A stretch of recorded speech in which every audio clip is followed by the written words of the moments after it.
আসসালামু আলাইকুম ওয়ালাইকুম আপু। আসসালাম। আসসালামু আলাইকুম। ওয়ালাইকুম আসসালাম। কি নাম আপু? আমার নাম হইছে আকলিমা, বুঝছেন? আকলিমা। কেন আসছেন আপু ভিডিওর সামনে?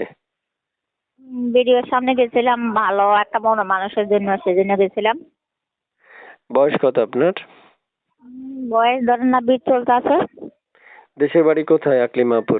দেশের বাড়ি হইছে নোয়াখালী, চন্দ্রগঞ্জ। আর এই লক্ষ্মীপুর। তো থাকেন কোথায়? লক্ষ্মীপুর থাকে। আগে বিয়ে শাদী হয়েছে? হ্যাঁ, বিয়ে হয়েছে।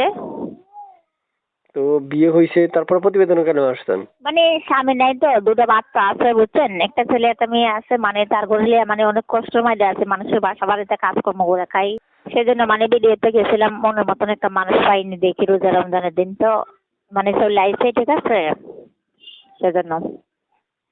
প্রিয় দর্শক, আপনারা শুনতে পেরেছেন, এক এক করে আমি কিছু তথ্য আপনাদের জন্য উপস্থাপন করলাম। যদি আপনাদের মন মতো হয় তাহলে স্ক্রিনে দেওয়া নাম্বারে যোগাযোগ করবেন বা কথা বলবেন। মনে রাখতে হবে স্ক্রিনে দেওয়া নাম্বারে যোগাযোগ করতে হবে। এক্ষেত্রে আপুর কাছে শুনতে চাচ্ছি যে আপু একটা ছবি পাইছি, ছবি আর নাম্বার, এটা কার? হ্যাঁ, ছবি আর নাম্বারটা আমারই। ও, মাশাআল্লাহ, আপনি অনেক সুন্দর আছেন, এটা জানেন আপনি? জি। আপনি যে অনেক সুন্দর, এটা জানেন? আমি তো অনেক সুন্দর, ঠিক আছে তো। যে কোনো পুরুষ আপনাকে এখন পাগলের মতো ফোন করবে ছুটে এসে।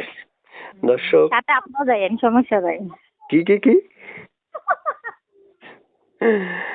প্রিয় দর্শক, যারা সাথে সাথে আপনিও যাইয়েন, সমস্যা নাই। আমি কই যাবো, আমারে তো কেউ নিবে না গো। আমি আছি আমার মারফতে। আমি একজন ইউটিউবার বা সাংবাদিকতার পরিচয় থেকে শুধু মানুষদেরকে উপস্থাপনই করি, কিন্তু এর বাইরে তো আমার আর কোনো কাজ নাই। আমি শুধু আপনাদের জন্য মনের মানুষ খুঁজে বের করে দিব, এটাই আমার কাজ। তারপর শুনতে চাচ্ছি যে আপনার মুখে যে আপনি মানে যে কেউ যদি কল দেয় রিসিভ করবেন না কেটে দিবেন? হ্যাঁ, অবশ্যই রিসিভ করবো। যদি কল দেয় তাহলে তো অবশ্যই রিসিভ